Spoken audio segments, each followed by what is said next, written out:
രാജ്യത്തിൻ്റെ ആരോഗ്യരംഗത്ത് വളരെ ഞെട്ടലുളവാക്കുന്ന ഒരു പ്രശ്നം, അത് കേന്ദ്ര സർക്കാരിനെ വല്ലാതെ പരിഭ്രാന്തരാക്കുന്ന ഒരു സാഹചര്യമുണ്ട്. ഇത് പ്രശ്നം ചെന്ന് നിൽക്കുന്നത് ഇലക്ട്രൽ ബോണ്ടിലാണ്.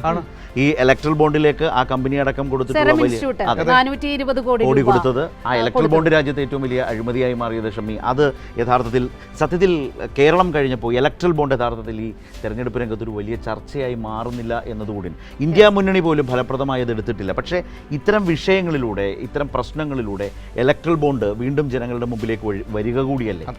അത് ഒരു ഭാഗം. പക്ഷേ ഇതുമായി ബന്ധപ്പെട്ട് എനിക്ക് ഇതിൻ്റെ അകത്ത് തോന്നുന്ന ഒരു കാര്യം എന്താണെന്ന് വെച്ചാൽ, BJPക്ക് ഭയങ്കരമായ, നേരത്തെ പറഞ്ഞതുപോലെ ഒരു ഭയമുണ്ട്.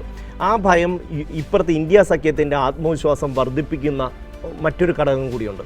അപ്പം ഇതിനെ കൂടുതൽ തങ്ങൾക്ക് അനുകൂലമായി ബാലൻസ് ചെയ്യാനുള്ള ഒരു പരിശ്രമം ഈ നരേന്ദ്രമോദിയുടെ ഭാഗത്ത് നിന്ന് ഭയങ്കരമായിട്ട് നടത്തുന്നുണ്ട്. മറ്റ് സംവിധാനങ്ങൾ, തെരഞ്ഞെടുപ്പ് കമ്മീഷൻ അടക്കം ബാക്കി മുഴുവൻ സംവിധാനങ്ങൾ, ഇതിലിപ്പം ശരത്ത് ശ്രദ്ധിച്ച ഒരു കാര്യം മനസ്സിലാവും.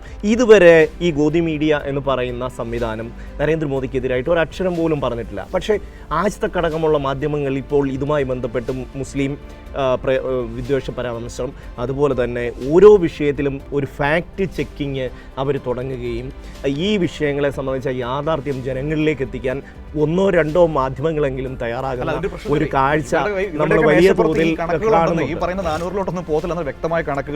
അപ്പോൾ അതായത് ഇതിൻ്റെ അകത്ത് നേരത്തെ പുറത്തു വന്ന ഒരു വാർത്ത എന്ന് പറയുന്നത്, ഈ ആജ് തക് ഒരു സർവേ നടത്തിയിരുന്നു, അതിൻ്റെ ഡീറ്റെയിൽസ് വെളി വന്നിരുന്നു. അത് NDA സഖ്യത്തിനെതിരായിരുന്നു. പക്ഷെ അത് ഇത് ഫേക്ക് ആണെന്ന് പറഞ്ഞ് അവരെ കൊണ്ട് തന്നെ ഇതിൻ്റെ അകത്ത് അവർ പ്രസ്താവന ഇറക്കുന്ന ഒരു സാഹചര്യത്തിലേക്കൊക്കെ വന്നിരുന്നു. അപ്പം പല ഇതുമായി ബന്ധപ്പെട്ട ആൾക്കാർ പറയുന്നത് അതായിരുന്നു യഥാർത്ഥ സർവേ എന്നുള്ള നിലയിലേക്ക്